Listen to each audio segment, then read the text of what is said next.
देखिए, आज हम डिस्कस करने वाले हैं पासपोर्ट के सबसे कॉम्प्लिकेटेड एनेक्सर सी के बारे में। बेसिकली एनेक्सर सी उन बच्चों के लिए दिया जाता है जिनके माता पिता साथ में नहीं हैं। इसके बहुत सारे अलग अलग रीज़न हो सकते हैं और एनेक्सर सी में इन सारे रीजंस के बारे में डिटेल में दिया हुआ है। आपके साथ में क्या कंडीशन अप्लाई होती है, आइए इसे समझते हैं। वीडियो थोड़ा सा लंबा हो सकता है, लेकिन मैं आपको डिटेल में बताने की कोशिश करूंगा कि एनेक्सर सी में हमें क्या क्या सावधानियां रखनी है। देखिए, पॉइंट नंबर 1 में यहाँ पर आपको बच्चे के नाम और बच्चे की डेट ऑफ बर्थ की डिटेल को आपको फिल करना है। सेकंड कॉलम में आपको बच्चे के फादर की डिटेल और बच्चे के मदर की डिटेल को आपको फिल करना है। ये पॉइंट 1 बहुत बेसिक जानकारी के साथ में यहाँ पर आपको दिया जा रहा है। देन इस कंडीशन में आप जब डिक्लेरेशन दे रहे हैं, तो जब आपने बच्चे के पासपोर्ट के लिए आपने आवेदन किया है, तो आवेदन करने के बाद में यानी अपॉइंटमेंट बुक हो जाने के बाद में आपको एक ARN नंबर इशू किया गया है, जो कि आपकी अपॉइंटमेंट रिसिप्ट पर होगा। उसे आपको यहाँ पर फिल कर देना है। सेकंड पॉइंट में आपको यहाँ पर उस व्यक्ति का नाम लिखना है जो बच्चे के साथ में पासपोर्ट बनवाते समय उपलब्ध नहीं है। यानी मानिए कि आप यदि बच्चे की माँ हैं और पिता पासपोर्ट बनवाते समय उपलब्ध नहीं है, तो यहाँ पे आपको पिता का नाम लिखना है। यदि आप पिता हैं और माँ बच्चे का पासपोर्ट बनवाते समय उपलब्ध नहीं है, तो यहाँ पर आपको बच्चे की माँ का नाम लिखना है। पॉइंट नंबर 2 के सेक्शन A में यहाँ पर आपको ये बताया गया है कि जब आप बच्चे के पासपोर्ट के लिए आवेदन कर रहे हैं, तो बच्चे के फादर मदर में से कोई एक, मैं आगे उन्हें पेरेंट कहूँगा, वो फिलहाल अब्रॉड में है यानी इंडिया में नहीं है, इसलिए वो बच्चे के पासपोर्ट आवेदन के समय पर उपलब्ध नहीं है।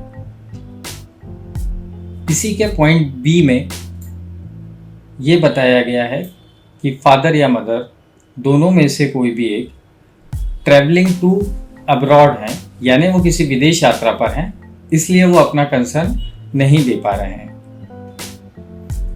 देखिए, सी में आपको ये बताया गया है कि जो पेरेंट्स हैं वो डाइवोर्स्ड हैं और जुडिशली सेपरेटेड हैं और बच्चे की कस्टडी दोनों में से किसी एक के पास में है, जो पासपोर्ट के लिए अप्लाई कर रहे हैं और दूसरे पेरेंट को विजिटिंग राइट नहीं है।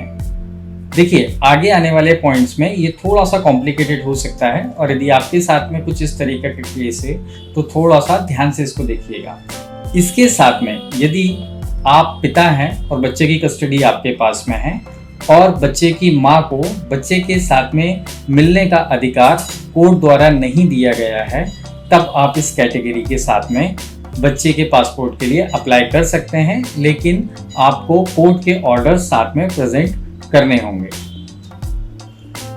डी में आपको वही बताया गया है कि माता पिता सेपरेटेड हैं, डाइवोर्स्ड हैं, लेकिन इसमें कंडीशन में डिफरेंस है। इसमें बच्चे के माता पिता में से किसी एक को, जिसके पास में बच्चे की कस्टडी नहीं है, उसे बच्चे से मिलने का अधिकार है, उसके पास में विजिटिंग राइट्स है। ऐसी स्थिति में आपको पेरेंट के कंसर्न को लेने की जरूरत पड़ेगी, जिनके पास में बच्चे से मिलने का अधिकार है कि वो बच्चे का पासपोर्ट बनवाने के लिए तैयार है। ई में आपको बताया गया है कि बच्चे के माता पिता का डाइवोर्स केस अभी कोर्ट में चल रहा है और कोर्ट को बच्चे के पासपोर्ट इशू कराए जाने पर किसी तरह की कोई आपत्ति नहीं है। ऐसी स्थिति होने पर आपको कोर्ट की फाइल की हुई एप्लीकेशन के साथ में पासपोर्ट ऑफिस को विजिट करना होगा। एफ में आपको बताया गया है कि माता पिता के डाइवोर्स का केस अभी कोर्ट में चल रहा है और कोर्ट ने कोई ऐसा ऑर्डर दिया हुआ है जिसमें बच्चे के पासपोर्ट को नहीं बनाया जा सकता है लेकिन फिर भी आप किसी कारण से बच्चे का पासपोर्ट बनवाना चाहते हैं तो आपको पासपोर्ट ऑफिस जाते समय कोर्ट के सपोर्टिंग डॉक्यूमेंट्स, साथ ही पेरेंट्स के यानी माता पिता दोनों के कंसर्ट आपको साथ में लेके जाने होंगे। साथ ही कोर्ट की परमिशन भी आपको वहां पर प्रेजेंट करनी होगी। जी में आपको बताया गया है कि माता पिता का डाइवोर्स हो चुका है, लेकिन डाइवोर्स की कंडीशन में बच्चे की कस्टडी के बारे में कुछ भी नहीं लिखा हुआ है। यदि ऐसी स्थिति है तो आपको सपोर्टिंग डॉक्यूमेंट में कोर्ट से डाइवोर्स डिक्री या कोर्ट ऑर्डर जो भी आपके पास में हो वो आपको पासपोर्ट ऑफिस साथ में लेके जाना होगा।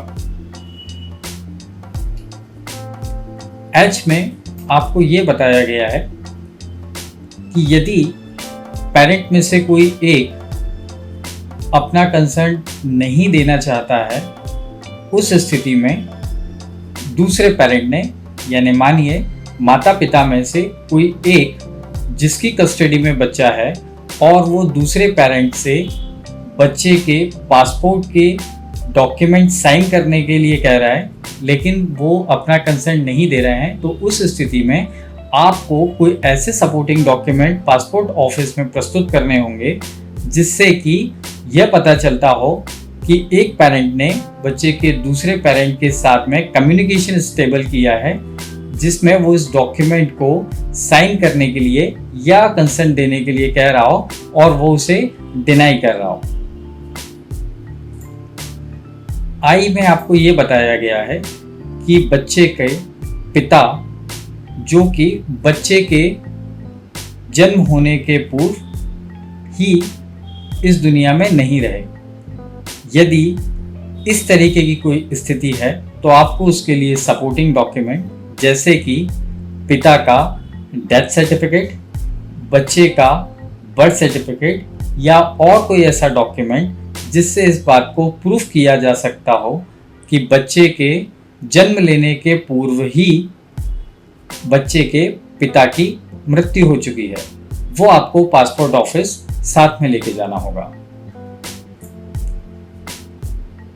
इसके आगे आपको यह बताया गया है कि ऊपर लिखी हुई सारी कंडीशंस में से जो भी कंडीशन आपके लिए एप्लीकेबल नहीं है उन पर आपको क्रॉस मार्क कर देना है। पॉइंट 3 में आपसे यह डिक्लेरेशन मांगा जा रहा है कि जो बच्चा है वो सिटीजन ऑफ इंडिया है और उसके संबंध में आप डिक्लेरेशन दे रहे हैं। इस ब्लैंक स्पेस में आपको बच्चे का नाम फिल कर देना है। ऐसे ही 4th कॉलम में आपको यहाँ पर बच्चे का नाम फिल कर देना है।